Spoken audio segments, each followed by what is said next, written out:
Hello everyone. My apologies for not having a video out in some time. I've been dealing with the flu or something very close to the flu for the last few weeks.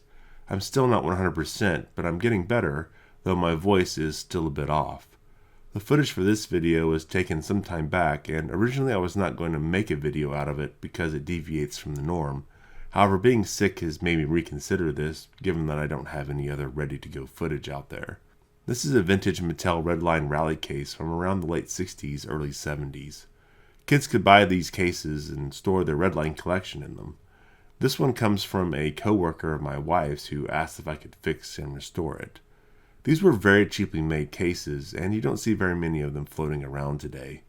The entire case was produced in one injection molding process. Well, all but the handle that was made separate. This single injection molding clamshell design is still used today in many collectors' cases. The first thing I'll do is give it a good scrubbing to remove the years of collected dust and grime. After washing the outside, I'll start working on the inside, which you may have noticed looks as if it was covered in dust, but in reality this is because this side of the injection mold was not polished like the other half, so the plastic has a hazy look to it that no amount of cleaning will remove. You'll notice here that the hinge has partially broken. Sort of a head scratcher, as normally these break where the plastic bends. I want to try and fix this, so I figured I'd apply some tape to it to hold it in place for the next couple years. Nah, I'm just kidding, the tape has another purpose. The plastic is very thin, and I want to glue it back together. However, most glues don't stick to plastic, and glues that do will probably have issue holding this together given the small surface area, and the stress put on the glue joint from opening and closing the case. So instead of using glue, I'm going to use some resin to reinforce the hinge and the broken pieces. Now, to be honest, resin usually likes to stick to everything, but plastic is one that it can struggle with. To ensure that it does stick to this plastic, I'll use a small scrub pad to rough up the plastic surface. This will give the resin something to hold on to. The tape you saw me put on earlier is not there really to hold anything in place, but to hold in the resin just long enough for it to cure. Next, I'll build up the surrounding area around the hinge with some hot glue.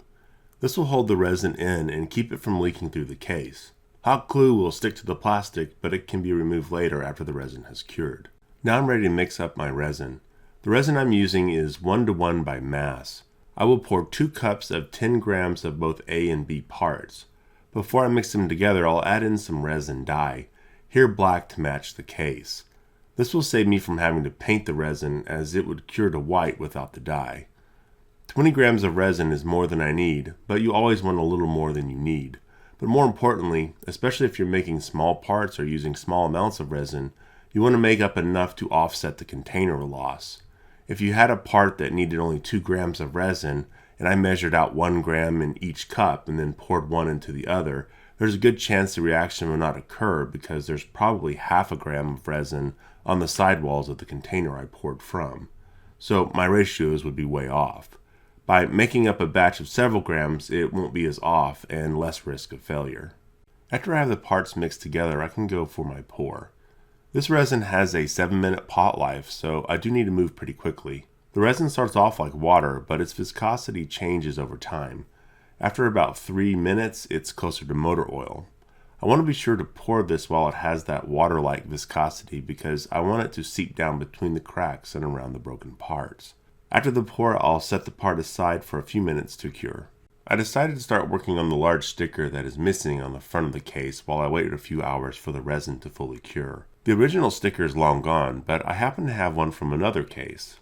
The only issue is this one comes from a larger Super Rally case, so I'll need to reduce it down to fit this one. You'll notice that the rim is printed on what looks like some foil paper. I happen to have a close match that I found at my local hobby store, and I also have some experience when it comes to printing on it due to making a bunch of fake metal reel cassette tapes for my Walkman collection. Real metal reel tapes can cost more than the Walkmans themselves, so I just made my own out of this metal paper. Now I'm going to sort of fast forward through the next part because the method I used to print the metal reels didn't work the same way on the large rims. I need to print using a laser printer. The laser printer ink will actually bond to the foil paper really well, but the problem I ran into was the foil paper couldn't make it through the printer without messing up half the image.